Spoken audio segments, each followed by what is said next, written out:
রহিম ভাই, কি অবস্থা? কি হলো? এই বনের ঘাস হয়েছে, গাছগুলো এই গাছটা পরিষ্কার করা লাগে তো। তোমার খেতের রোয়া তো ভালোই হয়েছে, ওষুধ টষুধ দেছো? আর দিয়েছি ওষুধ দিয়েছি, কিছু আল্লাহ দিয়েছে ভালোই, আল্লাহ দিয়ে মাসাল্লাহ ভালোই। আমার খেতের রোয়া তো ওই পাইনটা মারিয়ে দিয়েছে। ওষুধ টষুধ দেছো, ওষুধের নাম কি আমার একটু কও, আমিও ওষুধ দিতাম। ও ওষুধের নাম হয়েছে ওই ফুয়েডান দিলাম, আর ওই কার্বন ডাই অক্সাইড কি আবিজবে দিলাম। সার মর দেছো? আমি হয় ওষুধ দিয়েছি, আমি যা না খাই আমার চেয়ে বেশি আমার খেতে খাওয়াই। ওষুধ দিয়েছি, সার দিয়েছি, ড্যাপ সার দিয়েছি, বিভিন্ন রকমের ওষুধ দিয়েছি, আল্লাহ দিয়েছে এরকমেরই। তোমার রোয়ার অবস্থা তো ভালোই, আমার আল্লাহ দিয়েছে ওই খাইয়ে সব শেষ করে আলাইছে। মাশাআল্লাহ, আল্লাহ দিয়েছে কি ভালোই চলতে আছে। ধান কিরকম হয় বেচা বিক্রিতে সমস্যা তো মূল সমস্যা হয় না, মাহাজন তো সব একলা।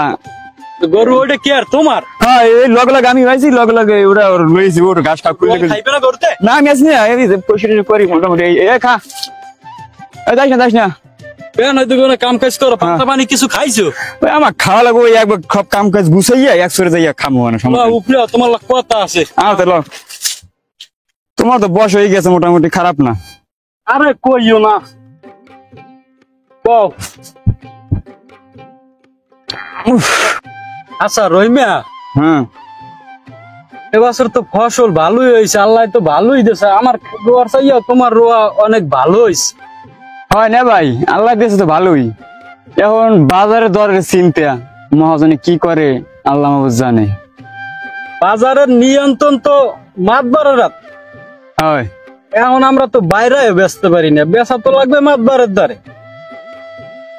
আমাকে তো এই গ্রামে থাইকে সবই তো মাতবারের দ্বারে বেচা লাগে, ধান পান যাওয়াই সবই মাতবারের গোডাউনে ভরে। হয় না ভাই, যা করেছেন খারাপ কর নাই। গতবার বিশ্বের বেড়ে আরে বাদুরা বাজারে আমি ডাল বেচতাম 36 টাকা, আমাদের 26 টাকা, 1000 টাকা নাই। এরকম আমরা 40 মণ ধান বেচি, 50 মণ ধান বেচি, কতগুলো টাকা যায় এরকম আমাগো। শোনো রহিমিয়া, এবার ধানের যে দাম, মাতবরের ধান দেওয়া যাইবে না। ও কি মাতবার ধান না দি আমরা গ্রামে থাকতে পারবো? আরে কইও না, থাকা যাইবে না, সমস্যা নাই। আমরা গোপনে গোপনে, আমার হালার একটা ট্রলার আছে, আমরা ট্রলারে মৌকরনাড়ে ধান দুগ্ধ লইয়া বেচছি। হয় থাকতে পারবো তো গ্রামে? মাতবার কি করবে, আমরা ধান বেচছি এলাম, আমাগো ধান আমরা বেচছি এলাম। ও মজিদ রহিম, তোমরা কি পরামর্শ করো? এই এলাকায় যত ধান আছে আর সব কিন্তু আমার গোলায় যাইবে। হয় মাদর সাহেব, আমি তো ধান দিব, আমি তো দেন আমাগো, এটা আমাকে রং নিশ্চয়ই তো হয় না। কেমন করবো আমরা, আমাকে তো একটু চাইয়েন। হ্যাঁ রহিম, এই ধানের রেট হলাই আমি, দাম হলাই আমি। তোমরা যদি ধান আমার না দাও, তোমরা কিন্তু পস্তাবা, বুঝলো? হিসাব নিকাশ করে কাম করো, ক্ষতি কিন্তু তোমাকেই হইবে, ক্ষতি কিন্তু আমার হইবে না। এটা বুঝছেন না? কাম কাজ করো, কি করবা দান চিন্তা ভাবনা করো। একটু মহাজন সাহেবের দ্বারা ফোন দেওয়া লাগে, ধান পাঠাইলাম, ধান পাইলে কিনা।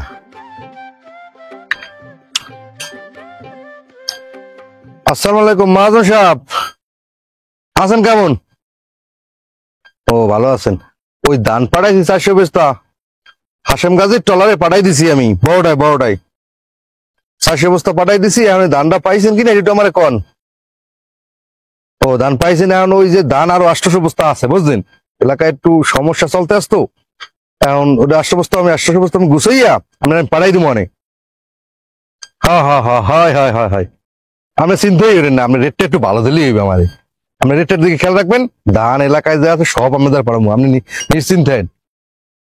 হ্যাঁ হ্যাঁ আচ্ছা ঠিক আছে, তাই ভালো থাকেন মাঝু সাহেব। হ্যাঁ তোমরা সবাই শোনো, আজ থেকে বাজারে যে রেট থাকবে তার ধানের দাম অর্ধেক থাকবে তোমাদের। আর যদি তোমরা উল্টো পাল্টা কিছু করো, এলাকা কিন্তু থাকতে পারবা না, বুঝতে পারছো? কথা কিছু বুঝছো তোমরা? ভালো মতো শুনলো তোমরা। আর তোমরা কেউ ধান কেনবা না অর্ধেকের বেশি দাম দিয়া। মাতবর সাহেব, আপনি যদি ধানের দাম কম দেন, কৃষকেরা বাঁচতে কি খাইয়া? আমিও তো ব্যবসা করি, আমি তো একজন ব্যবসায়িক, আমি তো বুঝি। আপনি জুলুম করতে আছেন, এটা ব্যবসার নিয়ম না। কৃষক মাইরে ব্যবসা হয় না। আমার চেয়ে তুমি বেশি বুঝো, ব্যবসা আমার শিখাও। ব্যবসা আমি করি না, তোমার যে ব্যবসা আমি কম বুঝি না। যদি আমার কথা না শোনো, তুমি কিন্তু আরো ব্যবসা করতে পারবা না, আডি করতে পারবা না, সিস্টেম করে তুমি কিন্তু তোমার। মাতবার সাহেব, ধান পানের যে বদলা টদলা খরচা যে পরিমাণ চল যায়, ধানের দাম এই হম পাই না, তো একটু ধানের দাম আপনি একটু বাড়াই দেবেন, নাইলে গুরুগারা লইয়া চলতে ফিরতে কষ্ট হয় অনেক। হ্যাঁ মোকলেশ, তুমি কি কও? তো আমি যে ব্যবসা করি, তোমাদের ধান নিয়ে এলাকায় যত ধান আছে এগুলো গুছাই আমি যে ব্যবসা করি, আর এই যে দুইটা ব্যবসা কি তোমাকেও দিয়ে দেবো? আমি করবো কি? তাহলে আমার বাড়ি বেশি তোমারও দিয়ে দিই, তোমরা খাও কৃষক, তাহলে আমি না খাই যাই। আমি যে কথা তোমাদের মাঝে বলছি এই কথাই বড় থাকবে, এই কথা কেউ লড়াইতে পারবা না। এই বুঝতে তোমরা সবাই শূন্য, এই ব্যবসায়ী তুমিও শূন্য, কথা যেন মাথায় ঢোকে। এ আল্লাহ, কি মতিবাদে হালাইছে, দুঃখ ধান পান রয়েছি। হ্যাঁ, মাতবারের অর্ডার আমি দিয়ে দেওয়া লাগবে। কেমনে কি করমু, মাইয়ে পোলা কেমনে চালামু, খেত গুলা কেমনে কি করমু? আল্লাহ। জিনে ভাই, এই অবস্থা মন খারাপ করে বইয়ে থাকলে কোনো কাম হইবে? মাতবার কথা শুনছেন? ভাত বড় হতে আসে তো আমাকে লাগে জুলুম করতে আসে। মাতবার যখন করে লগে একজন পাইকার আইছিলে, এই মোটামুটি দাম দর করছেলে, হ্যাঁ দাঁত দিতে বইয়া মোটামুটি আশাটাও দিয়েছে এককালে ই করিয়া। এখন কি করবো কন? মাইয়ে পড়া লইয়া খেত করা লইয়া বদলার মতো দিমু কেমনে, কি করবো কেমনে? এখন যেই যা কও না কও, মন খারাপ করে লাভ নাই। ধান এবছর যা যা হইছে আমি মাতবরেরই দেওয়া লাগবে, না দিয়ে উপায় নাই আমাগো। কারণ আমাকে এই গ্রামে থাকতে হইলে মাতবরের দেওয়া লাগবে। না ভাই, হ্যাঁ ওই যে মাতবার লগে একজন পাইকার দেখছেন না, হ্যাঁ, উনি আমার বাড়ি গেছে, যাইয়া গোপনে কইছে তোমার আমি 1200 টাকা দিমু। এবার দেবো কেমনে? এই কইলে মাতবার ই শুরু করছে, দিমু দেওয়ার তো কোনো কায়দাই পাইনি আমি। ধৈর্য ধরো রহিম মিয়া, মন খারাপ করে লাভ নাই। কত ধৈর্য তোমার? এবছর যা ধান ফান হইছে ওইয়া মাতবারের দিমু, হের পরে আর দিমু না, বদলা দিমু।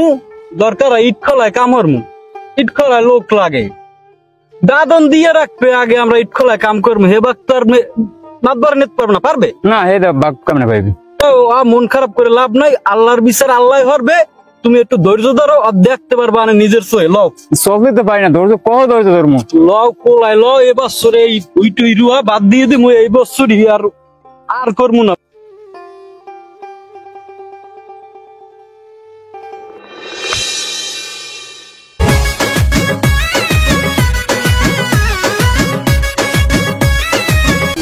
আরে শোয়া কইটে দেখবি, ওইটা মাতবারের গোডাউন না? কোনটা? ওই আগুন জ্বলে মাতবারের গোডাউন, আগুন জ্বলে। মাতবারের ধানের গোলা বাবা খবর দাও নি, মাতবারের দে তুই রদি? রদি।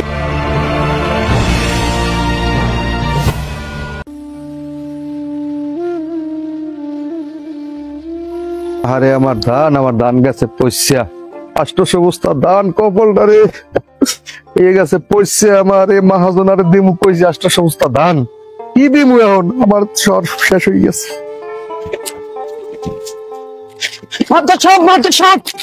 আপনি আসেন, হ্যাঁ আমার গোডাউন আছে না বাজার একটা? রাস্তার খুলে দেন গোডাউনটা, হ্যাঁ। এই না আগুন ধরে সব পুড়ে যাইতে আছে। ওই কি এই মাঝে সব সেটা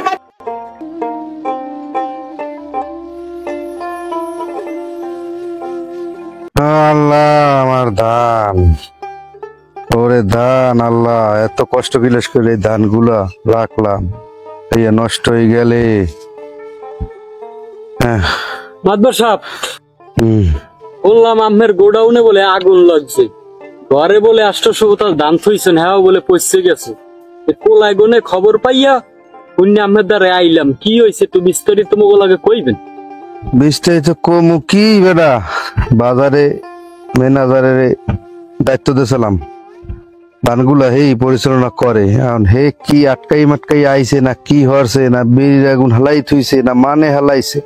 আমার তো শত্রু আছে বাবা, তুমি জানো। কেমনে কি হয়েছে তো আমি কইতে পারি না। ধান পচে গেছে, এখন এতটা বিপদ, আল্লাহ বিপদ দিয়েছে, দেখো তো আমার কিছু করার নাই। মাদর সাহেব, কোলা আমাদের ধান পান থুই আইছে, আপনার বিপদের কথা হইল না, কেমনে কি হইলো? যত আপনি আমাকে মাতবার, আপনি আমাকে অভিভাবক, কিরম কি হয়েছে একটু বিপদ তো বিপদই, আল্লাহ আল্লাহ করেন, কি আর করার আছে? আল্লাহ বিল্লাহ হরেন, আল্লাহ বিপদ দেয়, আল্লাহ নেবেন আল্লাহ। আসসালামু আলাইকুম। ওয়ালাইকুম সালাম বাবা। আছেন কিরম? হলাম আপনার গোডাউনে আগুন লাগছে, বাজারে ধান পচে গেছে, এই হইন আইলাম। আমি তো আবার ব্যস্ত মানুষ, হাত আপনি বোঝেনি হায়, না ভাই। আছেন কেমন? আছি ভালোই, আপনি ভালো আছেন? না ভাই আপনি ভালো আছেন? তা আপনারা এখানে বলছেন কা? আসলে আমনের কোনো মনুষ্যত্ব বলতে কোনো জিনিস নেই। আপনারা আইন বলেন। না না, আপনি বলছেন। আপনারা বন, আপনারা বন। বন। না ভাই বন দি আপনি। না ভাই আপনি আইনেন। আইনেন, আইন বন। বন, আপনি বন। আপনি না। বন। আপনি আমাকে বল লাগবে না, আমার তাড়া আছে। আমার তাড়া আছে। বন, বন। আপনারা বলিয়ে দিচ্ছেন, আপনারা আমার মুরব্বী। কারণ ঘটনা হয়েছে এতদিন আওয়ামী লীগ আনলে আমরা আনলাম অন্য গেটাপে, এখন বিএনপি আইছে, ধরতে গেলে বিএনপি আইছে, এখন আবার আমার গেটাপ বাড়ছে, চাষার বাড়তে আমার আওয়া লাগে না, আইছে কি লিখিয়া শুনছি আগুন লাগছে ধান পড়ছে বলে। এখন আপনি যা করছেন এই কৃষক লগে এর কর্মের ফল আপনি পাইছেন, হ্যাঁ আমি পাইছি, আমি বুঝতে পারছি। তাহলে এগুলো তো কোনো মানুষের কাম না বাবা। আপনি একদারে মাপ চাইয়া আপনি ভালো হয়ে যান, আল্লাহটা শুক্রিয়া আদায় করেন যে আপনি যে বাঁচতে আছেন, আপনি যে ওই গোড়ার মধ্যে পড়েন না, এই করছেন ভালো কাম। একদারে ক্ষমা চান আপনি। বাবা মজিদ আর রহিম, আটটা দে বাবা, তোগুলাকে ভুল করছি, মাফ করে দে। না, আপনি কি করবো না। মাদ্রাসা সাহেব, আপনি কি আছেন? আল্লাহ বিপদ দিয়েছে, এখন কিছু করার নাই, এখানে ভুল দেই না। হন আমার কথা হন, আইজুদ্দিন তুই আমি সবাই সমান, কেউ বেশ কম নাই, তুইও মানুষ আমিও মানুষ। হ্যাঁ, আইজুদ্দিন তোকে অত্যাচার করবো না, সব সমান, সবাই সুন্দর মতো ব্যবসা বাণিজ্য করবি, ধান বেচবি, রেট বাজার যাচাই করে। এখন এই কথাটা শুনে আমিও খুশি হয়েছি। আপনারা যদি ধান কেনেন, আমনে এখন ধান হ্যাঁ। ঠিকঠাক মতো দাম দেবেন, আর নাহলে আমি জালকাঠি যাইয়া পাইকারি ঠিক করে এখন ধান আমি এই পাইকারি হাতে বুঝি, আপনি কি ঠিক দাম দেবেন? আমি ঠিক দামই দিব, বাজার যাচাই করে যে দাম পাওয়ার ওরা এই দামই দিব, উপযুক্ত দাম। ঠিক আছে, আমার একটু পেটস ক্লাবে যাইতে হবে, আপনার ই করেন, ওই যান যাই ঠিকঠাক মতো আপনার কাজ বাজ করেন, যাই কিচিমিচি করেন যান। মেম্বার সাহেব, মাদ্রাসা সাহেব আল্লাহ বিল্লাহ করেন, তাই আমরা যাই। খায়ুতাস করে লাভ নাই, আল্লাহ বিল্লাহ করেন মাদ্রাসা সাহেব। আচ্ছা। গেলাম মাদ্রাসা সাহেব। হ্যাঁ তো লন কাকু